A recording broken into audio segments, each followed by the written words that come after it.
So now Shurpanakha, with her blood and ears, with her nose and ears oozing with blood, comes and falls in the court of Khara like thunder. At this, Khara gets worried and asked, Krishna Sarpamasinam Mashi Vishamanagasam Tudati Api Samapannam Mangulyagrena Leelaya. Who plays with a venomous serpent with the tip of his finger? Who has won you? Say me his name. I shall take the life out of him like how a swan takes the water mixed with the milk. Shurpanakha slowly gains her consciousness and with tears in her eyes says, there are these two handsome gentlemen in the Dandakavana. They have matted hair and lotus. They have matted hair and they are lotus-eyed. And they also have a beautiful young woman with them. When I tried to catch her, they led me to this orphan stage. Khara then sends 14 Rakshasas with Shurpanakha to kill Rama and Lakshmana. Shurpanakha takes refuge in Khara and says, I wish to drink their blood. I want them killed. So Khara sends 14 valorous Rakshasa with Shurpanakha. So Rama, Sita, Lakshmana are sitting in the cottage meanwhile. When Rama sees the 14 Rakshasas approaching with Shurpanakha, he says to Lakshmana, Muhurtam bhava saumitre sitaya pratyanantaraha imanasya vadashyami padavim gathaniha. Take care of Sita for a moment. I shall kill all those Rakshasas who come with Shurpanakha in a moment. Saying this, Rama takes his bow and goes to kill those 14 Rakshasas. First, he introduces himself.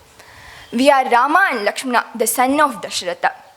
We have come here and we are living a life where we don't harm others. Why have you come to harm us? I have promised to the rishis to kill the Rakshasas who disturb them. So if you guys wish to live, move away, stay further and let you live. Otherwise, be here and get killed. At this, the Rakshasas reply to Rama, our king Khara is a great soul. You have made a big mistake of angering him and you shall shed your life here. You're 1 in person and we are 14. You can't even stand in front of us and you're speaking about killing us. We shall kill and take your strength and life from you today. Saying this, they throw their lances at Rama. Rama, with 14 arrows, breaks the lances and with another 14 arrows, which are as radiant as sun, kills the Rakshasas. At this sight, Shurpanakha gets frightened and runs to Khara again, falls down in front of him. Khara gets worried and asks, what's the reason of you crying again like this? Explain it to me. I have sent 14 Rakshasas who are valorous. Have they not do my command? They are trustworthy to me. Did they not complete the job I have given them? Shurpanakha says, first I came to take refuge in you because they cut my nose and ears. But you sent 14 Rakshasas to avenge, but I saw all those 14 Rakshasas die in front of me by one man. I am frightened and I am stressed. I take refuge in you again. But through my intelligence, I see that you can't even stand in front of Rama. You are the spoiler of our lineage. If you really think you can kill Rama, if you think you are valorous enough, prove it to me by killing Rama. At this, Shurpanakha scolds Khara. Khara gets insulted and says, I don't care what valor Rama holds. He is just a mere human. I can even win over celestials. Who is Rama in front of me? I shall fulfill your wish by killing Rama and Lakshmana, and you may drink their hot blood. At this, Shurpanakha gets consoled and satisfied, and she praises Khara, who she was berating just a little moment ago. And Khara orders Dushana, his commander-in-chief, to gather the 14,000 Rakshasa army who are cruel and are armed well enough. And Khara charges toward Janasthana. At this time, the nature wants Khara through the bad omens. When the army marches forward to Janasthana, the cloud showers the rain of blood. The steeds of his chariot stumbles, even though the ground is plain and full of flowers. The sun is covered by the black corona and has a fiery red ring around it. The jackals and beasts howl, and the trees over there don't have fruits or flowers on them. The wind suddenly starts blowing too much, and dust arises from where the wind is not even blowing. Fishes hide in the ponds, and the beautiful lotus starts to bud again. But the arrogant Khara doesn't care of these things and says further. Even though his left hand is throbbing, his voice is choked, and tears are gushing from his eyes, he says, I don't care about these bad omens. These are just for mere humans. I can even break the meteors which fall through my shaft. I can even win over Indra. I certainly shall fulfill my sister's wish today by killing Rama and his brother and giving the blood to her. At this, the distressed Rakshasas get the courage again and they move forward to the Janasthana.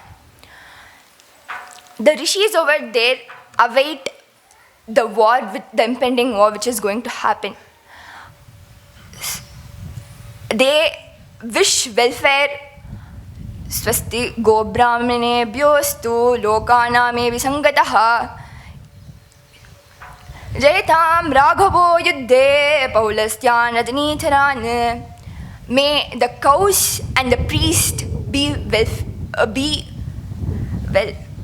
May Rama win over the Rakshasas, how the Vishnu wins over demons. Rama takes his place in front of the battlefield.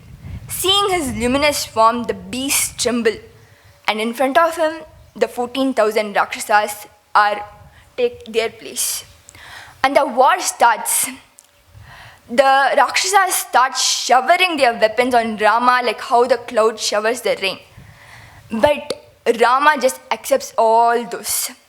Will a mountain shake just because of a mere thunder which came upon on it?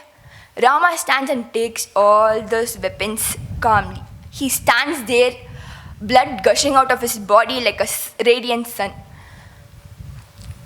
Then he makes a circle out of his bow, and then comes out immense amount of arrows with eagle feathers, which pierces through the Rakshasa's body and comes out in the space. At this, the arrows which comes out are unstoppable and intolerable. A lot of Rakshasas lie on the field within moments. At this, the Rakshasas who are left lose hope and start running to Khara. But Dushana comes and gathers and encourages them and brings them back. And they start showering their weapons on Rama again. At this, Rama charges Gandharva missile and starts killing all the Rakshasas. They don't know whether Rama is putting the arrows on the bow, or they don't know whether Rama is actually giving out the arrows. The arrows look like as if they emanate from Rama himself.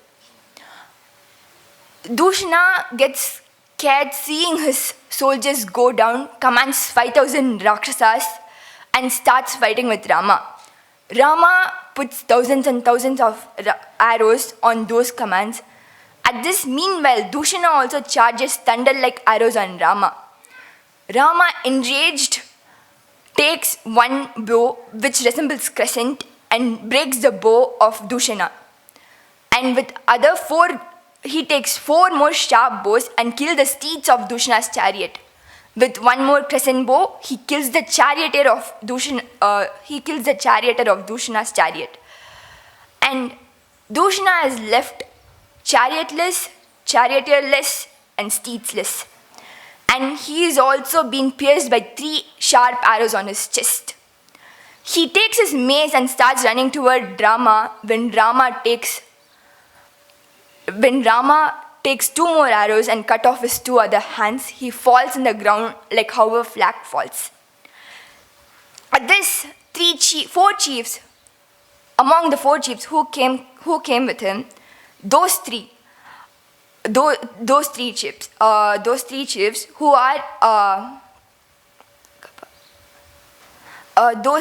three chiefs who came with him attack Rama, but they 3 meet their own death.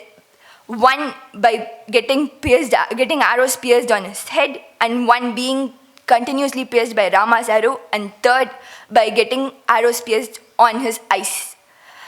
At this, Khara sees and he is disheartened, and he says to the 12 prominent warriors who came with him, Rama has killed Dushana who came with us. This cruel Rama should be killed today. At this, the Khara's warriors attack Rama. Rama again bears all this and starts charging again. At the end of this, the 14,000 Rakshasas are dead. And there are only 3 people who are left in the field, which is Rama, Trisiras, and Khara.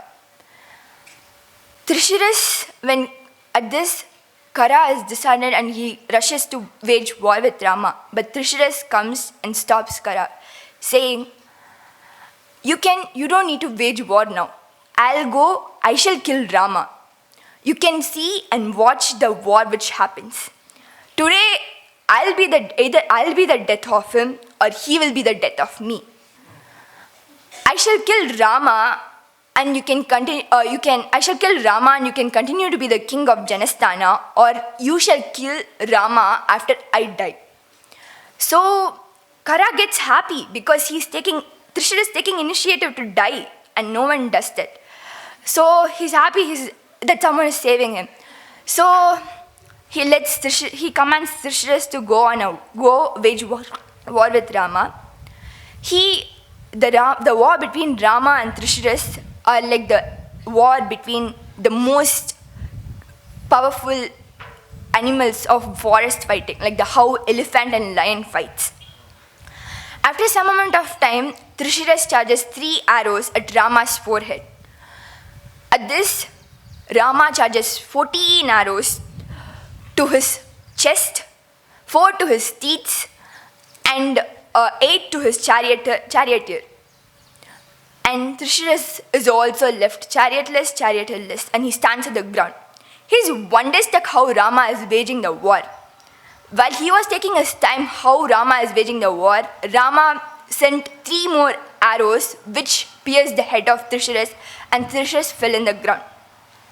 Now Khara is disturbed and distressed because Dushana is gone, 14,000 Rakshasas are gone, and Trisiras is also gone. Now it's Khara's time to wage the war. He circles the battlefield, he comes to Rama. The sky is invisible because of the amount of arrows being charged between Rama and Khara.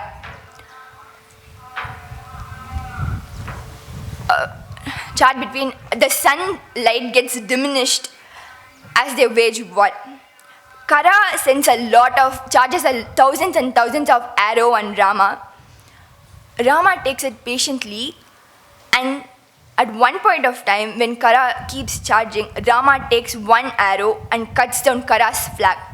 At this, Khara charges 4 more arrows towards Rama. Now, calm before storm, as the saying goes, Rama has taken all this. Now it's time to pay back. He sends 6 arrows, 1 to the head of Khara, 2 to the hand of Khara, and 3 to his chest. Then he takes 13 more arrows. He uses the 12 of them to make Khara bowless, chariotless, charioteerless, and Khara is left with nothing but his mace. At this, Rama says to Khara, in a soft voice but harsh words. So he asked, even though the ruler of three kingdoms, all the three worlds is harming innocent beings, he shall go down. Not all the people, when your lordship won't stay for a long amount of time if you harm innocent beings. You killed a lot of rishis on Dandaka forest and harmed them. But what did you do that for? Is there any fruit for it? What you sow, you reap it. You killed those many rishis who were practicing their austerities without disturbing you. Now it's time that you follow their path too. At this, Khara gets mad and says, after killing just trivial Rakshasas, how do you speak to me like that? You just killed trivial Rakshasas and I'm standing here like a huge mountain. Only people who are cheap speak about their valor themselves without even doing something. For this, and Khara says this and throws his mace. For this, Rama doesn't respond anything. Sometimes they say your action conveys more than your words, right? When Khara throws the mace towards Rama breaks that mace with his arrows. At this point, Rama laughs at Khara. Oh, Rakshasa, you speak that you have all the valor in the world. Your words are untrue. Your mace is broken now. You are helpless. And I am going to remove your life like how Garuda took elixir. At this, Khara says, only people who are scared of death blabber things because they don't know what to speak and what to convey on the time of their death. That's what you're doing right now. Khara says this, and he looks around for some weapons which he can throw towards Rama. He sees a big Sala Vriksha and he uproots it and throws it toward Rama. But Rama, being aware, goes 2 to 3 steps behind and charges the shaft, which is as powerful as Brahmadanda, which has been given by Indra. He charges it towards Khara. Khara falls like an uprooted tree. He falls like a flag being cut off. At this point, all the rishis say, this is the reason you have met Sharabanga. This is the reason why Indra came to Sharabanga. All rishis say this, and they say, Addadika murtena ramena nishtesharaihi vikarshamanam pashyanti Chaturdasha sahasrani rakshasam bhima karmanam. Within 1.5 hours, these 14,000 rakshasas who came proclaiming that we shall certainly kill Rama were killed by Rama. This kind of deed is a really great deed which has been accomplished only by Vishnu before. After all this war ends, Sita and Lakshmana return to the ashrama from the cave. Then Rama also goes back to the cave, goes back to his ashrama. At that time, Sita runs toward Rama and embraces him. Tam drishtva shatruantaram maharshinam sukhavaham babu varishta vaidehi bhartaram parishashvaje. Seeing Rama, after killing all the demons safe and sound, Sita was so happy that she embraced Rama. She embraced Rama again and again with an excitement in her face.